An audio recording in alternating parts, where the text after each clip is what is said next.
Tokenise तो गया। Payment कैसे करेंगे? टोकनाइज कार्ड से। टोकन? हाँ, ऑनलाइन पेमेंट के लिए आरबीआई लाए हैं टोकनाइजेशन। एक बार कार्ड डिटेल्स, ओटीपी, सीवीवी डालकर टोकन जनरेट कीजिए। कार्ड भी सुरक्षित और बार बार डिटेल्स भरने की नो झंझट। वही सुविधा अधिक सुरक्षित। ऑलराउंडर वो की मैं। आरबीआई कहता है कि जानकार बनिए, सतर्क रहिए।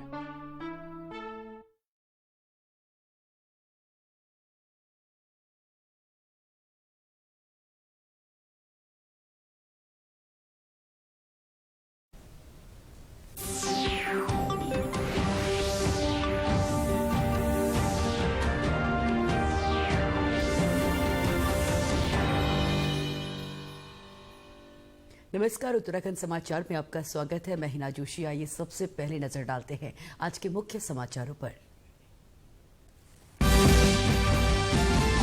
प्रदेश विधानसभा में वित्त वर्ष 2024-25 के लिए हुआ 89,230 करोड़ 7 लाख रुपए का बजट पेश। वित्त मंत्री प्रेमचंद अग्रवाल बोले, बजट प्रदेश के विकास का रोड मैप, सभी वर्गों के हितों का रखा गया ध्यान। वित्त मंत्री ने कहा, बजट में पर्यटन और अवस्थापना विकास पर जोर। मानसखंड माला मिशन और वाइब्रेंट विलेज योजना को मिलेगी गति। सौंग और जमरानी बांध परियोजनाओं के लिए भी बजट का प्रावधान।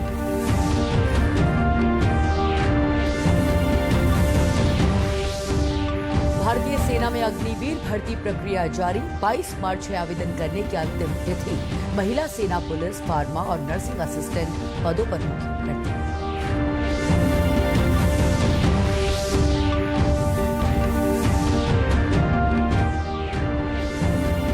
और प्रदेश में फिर बदला मौसम का मिजाज। ऊंचाई वाले इलाकों में हुई बर्फबारी। मौसम विभाग की चेतावनी, अगले 2 दिन में गढ़वाल और कुमाऊं में हो सकती है बारिश और बर्फबारी। और अब समाचार विस्तार से। उत्तराखंड विधानसभा सत्र के दूसरे दिन आज प्रदेश सरकार ने सदन के पटल पर वित्तीय वर्ष 2024-25 के लिए 89,230 करोड़ 7 लाख रुपए का बजट पेश किया। वित्त मंत्री प्रेमचंद अग्रवाल ने बजट पेश करते हुए इसे समावेशी और लोक कल्याणकारी बजट बताया। उन्होंने कहा कि प्रदेश सरकार ने राज्य की अर्थव्यवस्था में सुधार लाने का रोड मैप तैयार किया है। उन्होंने कहा कि इस रोड मैप के तहत सरकार को पर्यटन, उद्यान, आयुष, सेवा, उद्योग, अवस्थापना विकास, तीर्थाटन और नई टाउनशिप के क्षेत्र में चरणबद्ध ढंग से कई महत्वाकांक्षी योजनाओं को जमीन पर उतारना है। हमने इस बजट में गरीब को, युवा को, अन्नदाता को, किसान को, इनको समर्पित ये समावेशी समग्र बजट हमने प्रस्तुत किया है।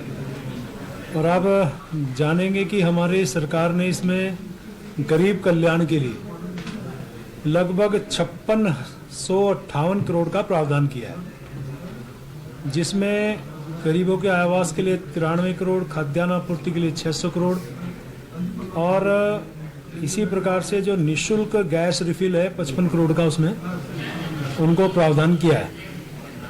युवा कल्याण की बात करूं, 1679 करोड़ के लगभग हमने इसमें प्रावधान किया है।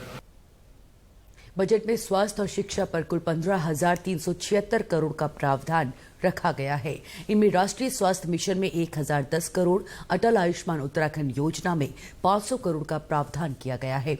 वित्त मंत्री प्रेमचंद अग्रवाल ने कहा कि पर्यटन विकास के लिए बजट में अवस्थापना सुविधा निर्माण के लिए 100 करोड़ का अतिरिक्त प्रावधान किया गया है। इनमें मानसखंड माला मिशन, नए पर्यटन स्थलों और वाइब्रेंट विलेज योजना शामिल है। बजट में फिल्म परिषद के लिए 11 करोड़ का विशेष प्रावधान किया है, जबकि राज्य उड़ान योजना टॉपअप में 10 करोड़ का प्रावधान है। अटल आयुष्मान योजना, उसमें 500 करोड़ का हमने प्रावधान किया है। इसी प्रकार से हमारे यहाँ जो अवस्थापना सुविधा के लिए है, जो पर्यटन विभाग में 100 करोड़ का प्रावधान अतिरिक्त किया है। फिल्म परिषद के लिए 11 करोड़ का प्रावधान किया है। राज्य उड़ान योजना के अंतर्गत 10 करोड़ का प्रावधान किया है। और इसमें जो मैंने बताया था कि जो हमारा पूंजीगत व्यय 13,780 करोड़ के अगेंस्ट, इसमें ग्राम्य विकास में 1400 करोड़, पीडब्ल्यू में 1404 करोड़, पीडब्ल्यू अनुरक्षण में 907 करोड़। इस प्रकार से हमने शहरी विकास की यदि मैं बात करूं तो लगभग 2565 करोड़ का प्रावधान किया हमने। उद्योग और रोजगार के लिए मुख्यमंत्री स्वरोजगार योजना, मेगा इंडस्ट्रियल नीति, startup, central institute of plastic engineering and technology के लिए भी 420 करोड़ रुपए के बजट का प्रावधान किया गया है। लखवाड़, सौंग और जमरानी बांध परियोजनाओं के लिए भी बजट में प्रावधान किया गया है। वित्त मंत्री प्रेमचंद अग्रवाल ने कहा कि ये बजट अग्रणी उत्तराखंड की अवधारणा पर आधारित है। उन्होंने कहा कि ये पारदर्शिता और दक्षता, नागरिकों के लिए बेहतर जीवन, सुगमता और कारोबारी सुगमता को समर्पित बजट है। हम माननीय केंद्र सरकार के द्वारा, माननीय प्रधानमंत्री के द्वारा हमें आशीर्वाद मिला, तो अब हमने उसके लिए 710 करोड़ का प्रावधान किया है, जिसमें उस पूरे क्षेत्र में पेयजल और तमाम चीजों का लाभ मिलेगा। सौंग परियोजना जो हमारे यहीं पे है, इसमें भी बहुत बहुप्रतीक्षित ये योजना है। अनेकों चीजों पे उसको लाभ मिलेगा। पेयजल है, सिंचाई है, पर्यटन है, उसमें हमने 300 करोड़ का प्रावधान किया है। लखवाड़ परियोजना में 250 करोड़ का प्रावधान किया है। अभी मैंने आपको बताया कि जो 38वें राष्ट्रीय खेल हो रहे हैं उसमें 250 करोड़ का प्रावधान किया है। ये युवाओं को समर्पित कह सकते हैं, हम अपने खिलाड़ियों को समर्पित कह सकते हैं। पूरे देश भर के यहाँ पे खिलाड़ी आएंगे। यूनिटी मॉल ये एक नया कंसेप्ट है, इसमें 157 करोड़ का हमने प्रोजेक्ट प्रोविजन किया है। तो यानी कि मैं कह सकता हूँ कि ये सारी चीजों की यदि मैं बात करूं तो एक अच्छा बजट देने का हमने प्रयास किया है। अग्निवीर योजना के तहत भारतीय सेना में महिला सेना पुलिस, हवलदार, सर्वेयर, ऑटो कार्टोग्राफर, सिपाही, फार्मा, नर्सिंग असिस्टेंट और नर्सिंग असिस्टेंट पदों पर भर्ती के लिए नामांकन प्रक्रिया चल रही है। नामांकन प्रक्रिया 22 मार्च 2024 तक चलेगी। कर्नल पारितोष मिश्रा, निदेशक ARO लैंसडॉन ने देहरादून में मीडिया से बातचीत में कहा कि अग्निवीर योजना के लिए युवाओं की अब तक की प्रतिक्रिया बहुत सकारात्मक है। उन्होंने बताया कि इस वर्ष से भर्ती प्रक्रिया में सुधार करने के लिए कई नए उपाय शामिल किए गए हैं। बड़ा जो बदलाव आया है वो एक मनोवैज्ञानिक टेस्ट के रूप में लाया गया है। इसको अडेप्टेबिलिटी टेस्ट कहा गया है। ये टेस्ट जो है फिजिकल टेस्ट के बाद और मेडिकल टेस्ट के बीच में होगा, यानी कि जो कैंडिडेट फिजिकल टेस्ट पार कर देंगे उनको एक अडेप्टेबिलिटी टेस्ट दिलवाया जाएगा, और जो अडेप्टेबिलिटी टेस्ट करेंगे वही कैंडिडेट्स जो हैं आगे मेडिकल्स के लिए क्वालिफाई करेंगे। तो मैं बच्चों को आह्वान करूंगा कि आप सिर्फ GD के ट्रेड तक रिस्ट्रिक्टेड ना रहें, जबकि बाकी जो ट्रेड्स हैं उनमें भी जो है वो बढ़ चढ़ के जो है वो आप अप्लाई करें, और आप एक ही रैली के अंदर एक से ज़्यादा ट्रेड के लिए अप्लाई कर सकते हैं। राज्य के ऊंचाई वाले हिस्सों में हल्की से मध्यम बारिश और बर्फबारी का दौर जारी है। पर्वतीय अंचल में रुक रुक कर हो रही बर्फबारी से ठंड बढ़ गई है। चमोली जिले के ऊंचाई वाले इलाकों में बर्फबारी और निचले इलाकों में बारिश हो रही है, जिससे तापमान में भारी गिरावट आई है। बद्रीनाथ, हेमकुंड साहिब, फूलों की घाटी, रुद्रनाथ, तुंगनाथ और रूपकुंड सहित ऊंची पहाड़ी पर बर्फबारी जारी है। वहीं बागेश्वर, टिहरी, उत्तरकाशी और राजधानी देहरादून समेत राज्य के अन्य जिलों में आज आंशिक रूप से बादल छाए रहे। मौसम विभाग ने अगले 2 दिनों में गढ़वाल और कुमाऊं मंडल के कई स्थानों पर पाला, बारिश और बर्फबारी की संभावना जताई है। विकसित भारत संकल्प यात्रा रथ आज बागेश्वर पहुंचा। इसके माध्यम से केंद्र और सरकार की विभिन्न योजनाओं की जानकारी स्थानीय लोगों को दी गई। इसके अलावा वंचित लोगों को भी योजना से जोड़ा गया। इस मौके पर भाजपा के जिला अध्यक्ष इंद्र सिंह परसवाण ने कहा कि बागेश्वर जिले में 2 प्रचार वाहन नगर निकायों में भ्रमण कर योजनाओं का प्रचार प्रसार कर रहे हैं। इससे जो दूरदराज क्षेत्र में जो गांव में लोग छूट गए हैं, उनके द्वारा जो विकसित संकल्प यात्रा है, गांव में जाकर सभी कर्मचारी अधिकारी वहां पर जाकर जो जनता को जो भारत सरकार द्वारा जो चलाई जा रही है उन लाभ की योजनाओं के बारे में। प्रधानमंत्री विश्वकर्मा योजना का लाभ ले रही संगीता साह ने कहा कि योजना से मिले लाभ के बाद वो स्वरोजगार कर रही हैं। हमें ये विश्वकर्मा PM निधि की जो योजना चली है, ये है मोदी जी द्वारा छुपी हुई प्रतिभा को आगे निकालने की योजना है। इसमें हम थोड़ा बहुत हमें जो कुछ आता था, मैंने तो वैसे तो इसमें 18 ट्रेड हैं, लेकिन मैंने उसमें से सिलाई का ट्रेड चूज किया क्योंकि वो ही मैं करती थी और उसी को मैंने आगे बढ़ाने के लिए जिसमें जो मेरे पास सुविधा नहीं थी, इसीलिए मैंने ये ट्रेनिंग को किया है। प्रधानमंत्री विश्वकर्मा योजना के तहत ब्यूटिशियन का कोर्स कर चुके हर्षिता परिहार का कहना है कि स्वरोजगार के लिए ये योजनाएं काफी अच्छी हैं। मोदी जी को मैं धन्यवाद कहना चाहती हूँ। ऐसी योजना ला रहे हो आप और हम बच्चों को भी सीखने का मौका मिल रहा है और चीज़ों से ध्यान हटकर हम इन चीज़ों में ध्यान ला रहे हैं। कल के दिन हम अपना रोजगार शुरू करेंगे, तो इसलिए मैं मोदी जी को धन्यवाद कहती हूँ। यहाँ वक्त हो चला है छोटे से विराम का, जल्द हाजिर होते हैं।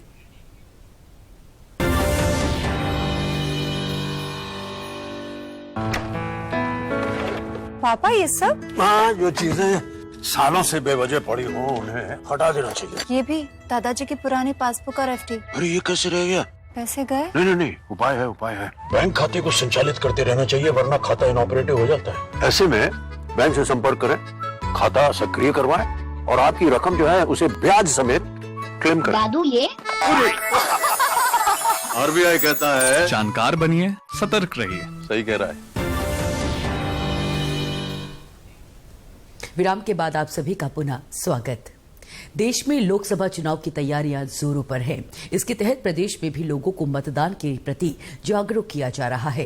नैनीताल जिला निर्वाचन की स्वीप टीम के सहयोग से हल्द्वानी महिला महाविद्यालय की छात्राएं भी वॉल पेंटिंग्स के माध्यम से लोगों को मतदान के प्रति जागरूक कर रही हैं।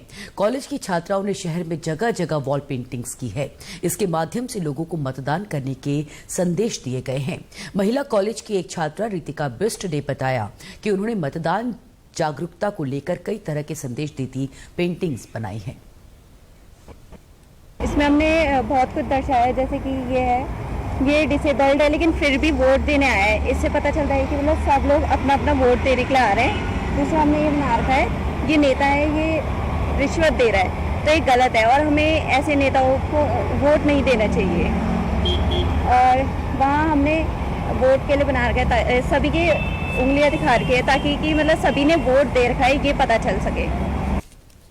वहीं वॉल पेंटिंग्स बना रही एक और छात्रा प्रियंका ने बताया कि वोट हम सब का अधिकार है और वो इसी थीम पर पेंटिंग कार्य कर रही हैं। प्रेरणा यही हासिल मिलती है कि क्या कहते हैं, हम सभी को वोट देना चाहिए और जो ये हमारा एक्चुअली एक राइट है हमारा इंडिया में, और सबके लिए 18 अबव ईयर जो होते हैं उन सभी को वोट देना चाहिए, उनका राइट है। चमोली जिले के गोपेश्वर में 3 दिवसीय आयुष कामीय शिविर का आयोजन किया गया। शिविर का आयोजन आयुष मंत्रालय और उत्तराखंड आयुर्वेद एवं यूनानी विभाग ने नेशनल आयुष मिशन के तहत किया गया। शिविर में डिजिटल नाड़ी परीक्षण, मर्म चिकित्सा, लीप थेरेपी और अग्निकर्म चिकित्सा के माध्यम से मरीजों का उपचार किया गया। जिला आयुर्वेदिक एवं यूनानी चिकित्सा अधिकारी डॉक्टर SK रतुड़ी ने बताया कि शिविर में 1500 से अधिक मरीजों का निःशुल्क उपचार कर दवाइयां दी गई।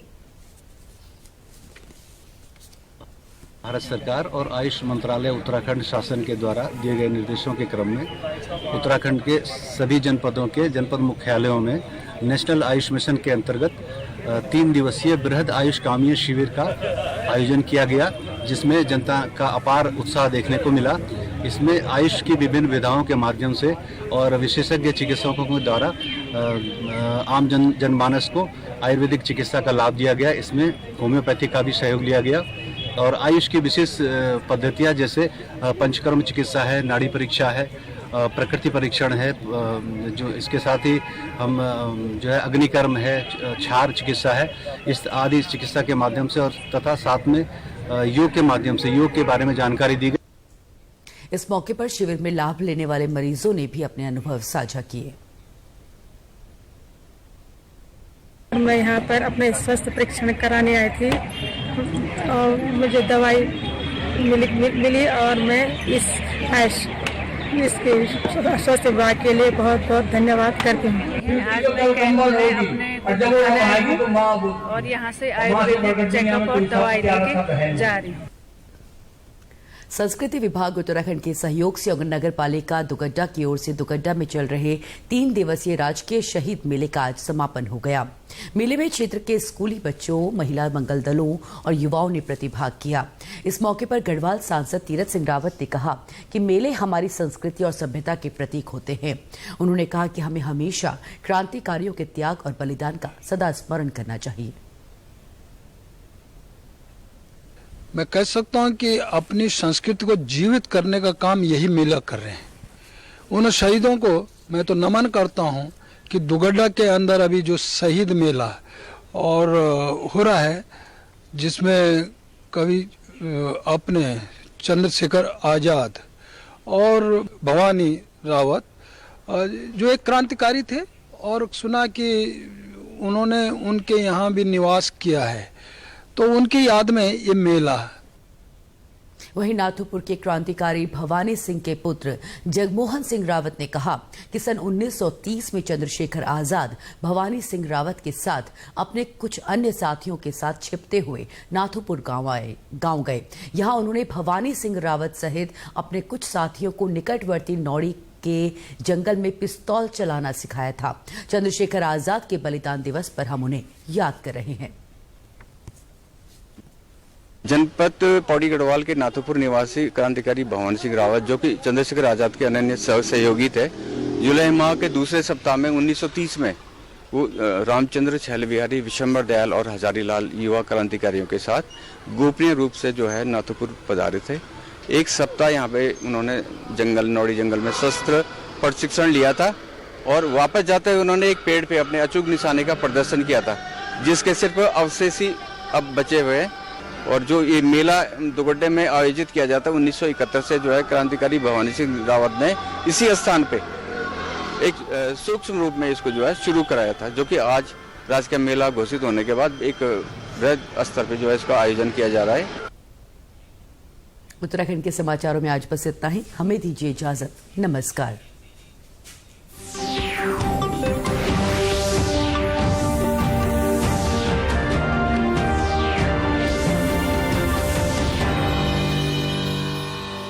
$605